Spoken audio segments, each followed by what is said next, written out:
Okay, so this is going to be really fun. I'm going to make a baileigh bag and I'm going to guide you through showing you exactly how I make the bag, giving you some little tips and tricks, maybe ways to hold the fabric, ways to hold the bag, whether to have the zip unzipped, basically to make it as easy as possible for you to make your bag. So the baileigh bag is the first pattern I ever launched, and I'm re-recording this tutorial because it's now got a slip pocket in the back wall, which is really good. So you can have your phone and your valuables, all that kind of stuff tucked away. And if you want to read through the instructions, that's also included in your pattern pack. So you'll know all of the seam allowances, all those extra details. Refer back to the pattern pack and we're going to sew the baileigh bag together. So here's the paper pattern that you need to make one large baileigh bag. I've used cotton outer fabric, a fusible interfacing, and this is a cotton lining. These are the other materials that you need to make the bag. They're all listed in the pattern pack. So the first step is to take one of your pattern pieces, the paper pattern, and lay it on top of your outer fabric. Cut around the pattern piece and leave a bit of excess fabric either side of the pattern piece. We're first going to interface the fabric and then we're going to cut it out to the exact shape. Repeat that on all of the paper pattern pieces. You don't need to do this on the internal pocket because that will be lining on the inside of the bag. This is the fusible interfacing I'm using. Do you see those dots that are only on one side? Those dots are blobs of glue. Lay the outer fabric that you've just cut out on top of the interfacing. Keep the blobs of glue facing towards you. And repeat this on all of the outer fabric that you've cut out. So by the end of this, you should have 5 rectangles of outer fabric, 5 rectangles of interfacing. Now we're going to fuse the interfacing to the outer fabric. Just double check your glue dots are against the wrong side of the fabric. Lay them down on the ironing board, put a sheet on top and use steam to press the two together. It's time to cut out the pattern pieces. So take your paper pattern pieces and lay them onto the interfaced fabric. Pin them in place and cut them out. I like to cut clockwise around my pattern pieces.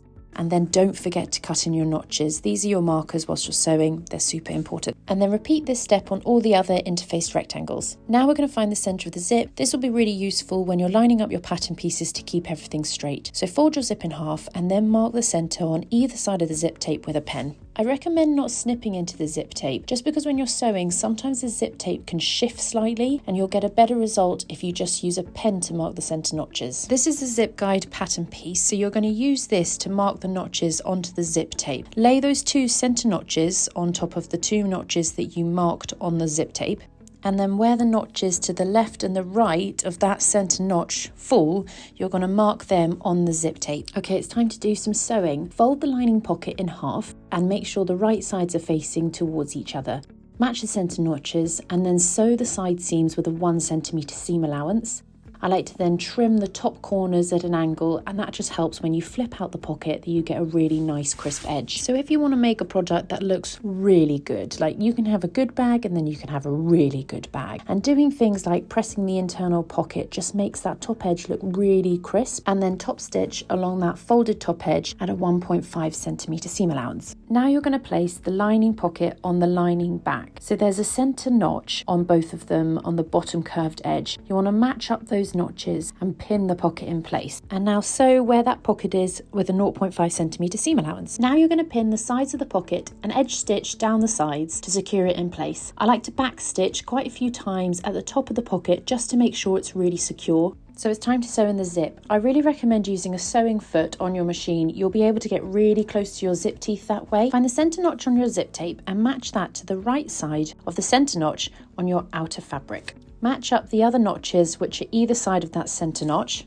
and then you're going to clip them into place. So I like to use clips. I just find that sometimes all the layers of fabric and interfacing can get a bit thick, and I find clips are just a little bit more secure, but it's totally up to you and what you prefer to use. So you've clipped the zip tape and the outer together, and now you're going to clip on the lining. So match the right side of the lining to the wrong side of the zip. Remember to match up those notches and then clip it in place again. So this step is optional. I think it's really how experienced you are. I find if I just go in and sew in the zip now, sometimes it can shift in the sewing machine and it won't be really straight and neat. So I like to go in and do a basting stitch first. I change the length of the stitch to 5 millimeters and then sew a 0.5 centimeter seam allowance. Then I switch the stitch length back to default, which is roughly 2.5 millimeters, and I sew a 1 centimeter seam allowance. So like I said, this step is optional, so do whatever you think is best. And then once your zip is sewn in, just check that the zip travels nicely from left to right.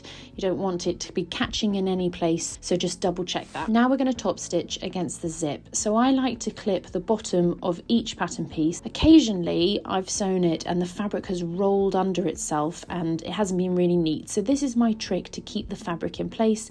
Just clip it all together at the bottom. And now we're going to top stitch nice and closely against the zip. Top stitching is handy because it reinforces the seam, it looks really nice, and it helps to keep the lining in place. And that's the first pattern piece sewn onto the zip. I'm just double checking that all the seams are okay, and remember to run the zip back and forth to make sure nothing catches. Now we're going to sew in the front top pattern piece. The method is the exact same as what you've just done. You need to match the curved edge to the zip tape. Because this pattern piece is a curve, there is a little bit of ease that you need to distribute, but just match the pattern pieces at the notches and it will be very easy to do. So when you're finished, change to a basting stitch and sew a 0.5 centimeter seam allowance, and then change back to your regular stitch length and sew a 1 centimeter seam allowance nice and closely against your zip tape. Fold the fabric back away from the zip teeth, and then we're going to edge stitch right up against the zip. Okay, so we've finished the front of the bag and now we're going to sew on the tabs. This is a good time to put the standard sewing foot back onto your machine.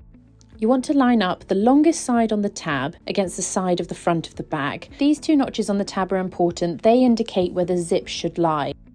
Line those notches up on the top of the zip. Clip in place and then do the same with the lining. I like to clip everything down and then wiggle the zip out of the way, because remember, you don't want to sew over that and then your zip is caught behind the seam. So just give it a wiggle, pull it down, make sure it's clear of where you're going to be sewing because you don't want it to damage your sewing machine, and then clip on the lining. So you're going to sew a 1 centimeter seam allowance, and this is a little trick of mine. I pop the front of the bag back on itself so the zip is kind of going in the opposite direction. I find it much easier on the sewing machine, and then I always work from the top down. I think you just get a better result. Sew on the other tab, and now we'll move on to sewing the back. Push the zip out, which is on the front of the bag. With right sides together, match the front and back of the bag together. Match the centre notches and then clip from the centre out. Just bear in mind that the outer notches on the back pattern piece match up with the seams on the front. Sew the two top edges together with a 1 centimeter seam allowance. Make sure the zip is open, you'll find it easier to sew. Cut 2 short straps from the total length of webbing, and the remaining webbing will be used as your long strap. Top stitch just below the D-ring and at the end of the strap. I also like to serge the end of the webbing just to prevent it from fraying, and repeat this on the second strap. Now we're going to position the webbing strap onto the bag. Place the shortest side of the webbing strap against the edge of the tab.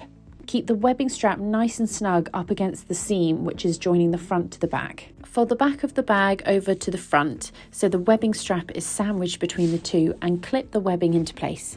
Repeat these steps on the second webbing strap, and then you're going to sew a 0.5 seam allowance which will keep the webbing straps in place. These are a lot of layers for your sewing machine to sew, so that's why it's important not to have webbing that's too thick. So if you're worried, make sure to hand crank and take your time, and make sure the sewing foot is flat. That's how you can often break a needle if it's at an angle. With right sides together, match the lining on the back pattern piece to the lining on the assembled front pattern pieces. You're going to sew around the whole bag, but leave a gap at the top which you'll use to flip the bag right side out. This gap should be at least 9 centimeters. Don't go smaller because you'll really struggle to flip out your bag, and make sure you sew around the whole bag with a 1 centimeter seam allowance. At this stage, I like to flip out the bag so I can see the whole shape and make sure that I'm happy with how it looks. Then I flip it back on itself so it's the wrong way out again, and I trim the corners where the webbing tabs are. This helps to reduce bulk, but I don't want to be trimming off the corners before I'm happy with how the shape of the bag looks. We're so nearly there. You just need to blind stitch the lining on the inside of the bag, and now we're going to assemble the long strap. Feed one end of the long strap through the centre of one of the D-rings from the front to the back. Then fold the strap back on itself and do a box stitch to secure it in place. It's important to make sure that the long strap doesn't get twisted. So feed the opposite end of the long strap up and over the adjustable slider, and feed the webbing back through the opposite D-ring from the front to the back. Feed the webbing through the adjustable slider the same direction as the first time, but this time it's underneath the existing webbing. Clip the webbing to itself and then box stitch.